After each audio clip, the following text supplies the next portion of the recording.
আমাদেরকে আশ্বস্ত করা হয়েছিল যে আমাদের ভোটের স্বচ্ছতা করার জন্য, নিশ্চিত করার জন্য সার্বক্ষণিক নিরবিচ্ছিন্নভাবে এলইডি স্ক্রিন চালু থাকবে।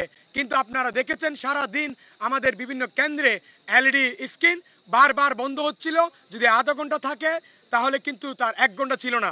আমরা এখনোই আমাদের জিএস প্রার্থী আপনাদেরকে ছবির মাধ্যমে দেখিয়েছে যে বিভিন্ন কেন্দ্রে এখন ভোট গণনা চলছে, অথচ বাইরে থেকে এলইডি স্ক্রিন অফ।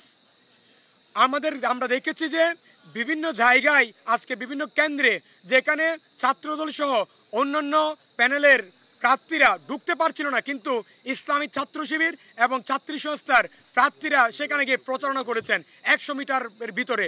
আমরা বারবার আমাদের অভিযোগ জানিয়েছি নির্বাচন কমিশনারকে, কিন্তু নির্বাচন কমিশনার এখানে কোনো কার্যকর ব্যবস্থা নেয়নি। যার কারণে আপনারা দেখেছেন বিকাল 3:30টার দিকে বিবিএ ফ্যাকাল্টিতে যারা প্রিজাইডিং অফিসার আছে, রিটার্নিং অফিসার আছে, তাদের সাথে শিক্ষার্থী এবং অন্যান্য প্যানেলের যারা প্রার্থী তাদের সাথে বাকবিতণ্ডা হয়। আমরা দেখেছি যে আমাদের নির্বাচন কমিশনার আমাদের এই চাকসু নির্বাচনকে নিরাপত্তা দিতে পারেনি।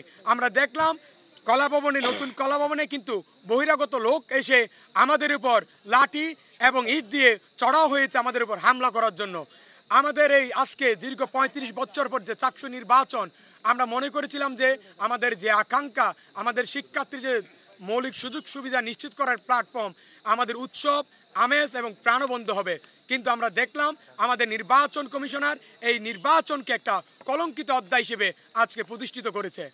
আমরা বারবার অভিযোগ দেওয়ার পরেও আমাদের নির্বাচন কমিশনার কোনো কার্যকর ব্যবস্থা করেনি এবং তারা অসহায়ত্ব প্রমাণ করেছে, অসহায়ত্ব দেখিয়েছে, ভুল বলেছে।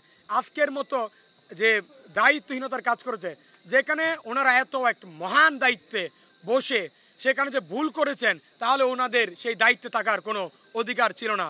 ওনারা এই যে আজকে দায়িত্বহীনতার পরিচয় দিয়েছেন, আমরা মনে করি ওনাদেরকে জবাবদিহিতার আওতায় আনা উচিত। আমরা আমাদের পক্ষ থেকে অভিযোগগুলো জানিয়েছি। আমরা আশা করেছি আমাদের নির্বাচন কমিশনার সে ব্যাপারে কার্যকর ব্যবস্থা নেবেন, কিন্তু আমরা দেখিনি। আমরা হতাশ হয়েছি। আমরা আজকের এই সকল ঘটনার বিচার আমরা আমাদের সাধারণ শিক্ষার্থীদের উপর দিলাম।